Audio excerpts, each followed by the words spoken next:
আবারও আপনাদের সামনে একটা নতুন রেসিপি নিয়ে হাজির হয়ে গেছি।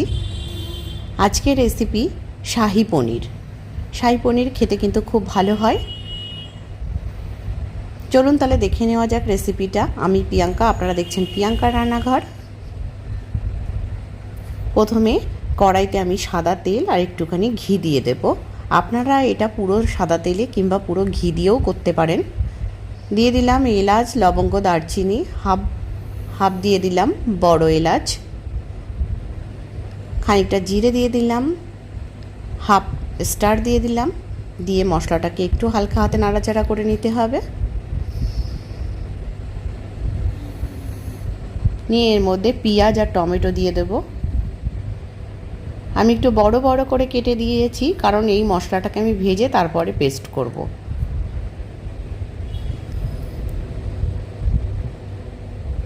এর মধ্যে দিয়ে দেব আদা আর রসুন।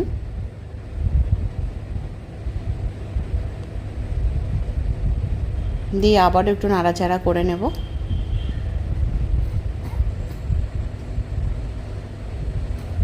এবার এর মধ্যে দিয়ে দেবো কতগুলো কাজু,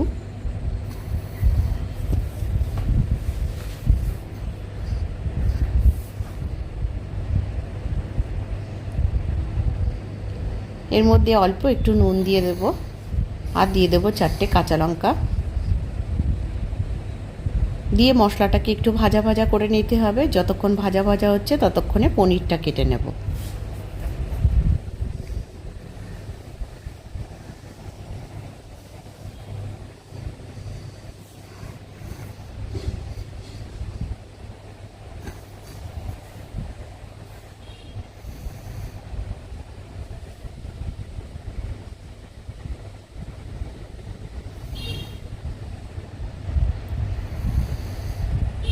পনিরটা আমি এরকমভাবেই কাটছি, আপনারা আপনাদের পছন্দ মতনভাবেই কেটে নেবেন।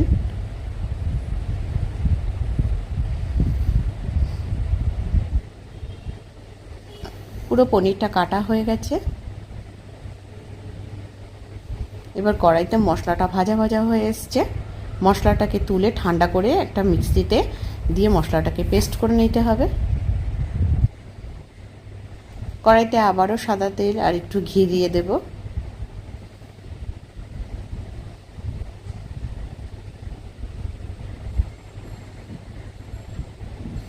দিয়ে এবার পনিরটাকে আমি একটু হালকা ভাজা ভাজা করে নেব, খুব বেশি ভাজার দরকার নেই।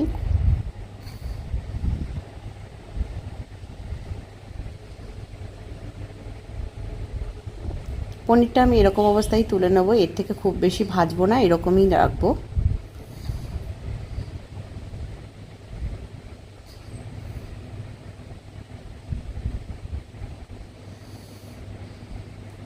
পুরো পনিরগুলো আমি আবার এরকমভাবেই ভেজে নেব। পনিরটাকে ভেজে ঠান্ডা জলের মধ্যে চুবিয়ে রাখবো, যাতে পনিরটা সফট থাকে। কড়াইতে আমি 2টো তেজপাতা দিয়ে দিয়েছি। এবার এর মধ্যে দিয়ে দেবো চারমগজ আর পোস্ত বাটা।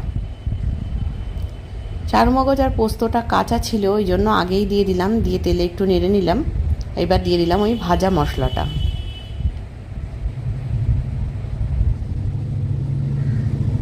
দিয়ে দিলাম স্বাদ মতন চিনি, একটু হলুদ আর স্বাদ মতন নুন। দিয়ে আবারও ভালো করে মিশিয়ে নেব। এখানে দিয়ে দেবো আমি কাশ্মীরি রেড চিলি পাউডার।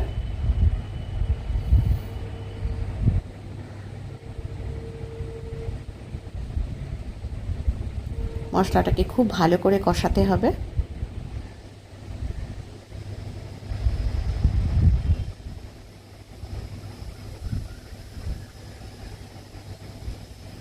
এবার এরকম অবস্থায় এখানে ফেটানো টক দই দিয়ে দেব।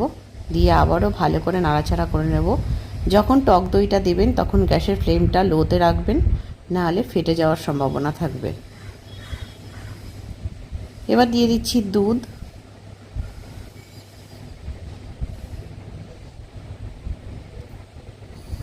দুধটা কিন্তু অবশ্যই দেবেন, টেস্টটা বাড়িয়ে দেবে দুধটাতে।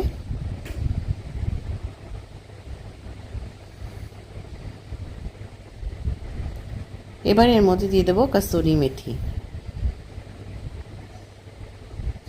কাসুরি মেথিটা ড্রাই রোস্ট করা ছিল।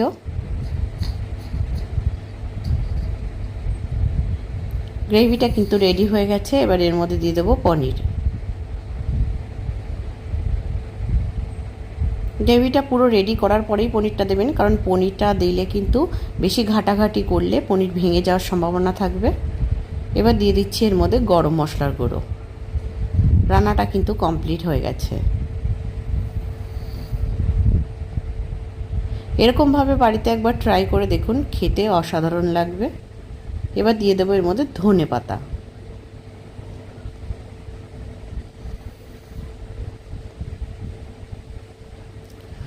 আশা করছি আজকের রেসিপি আপনাদের ভালো লাগবে। ভালো লাগলে চ্যানেলটিকে সাবস্ক্রাইব করার অনুরোধ রইল। আজকে এই পর্যন্তই, দেখা হবে অন্য কোনো রেসিপির সঙ্গে। ততক্ষণ ভালো থাকবেন, সুস্থ থাকবেন। নমস্কার।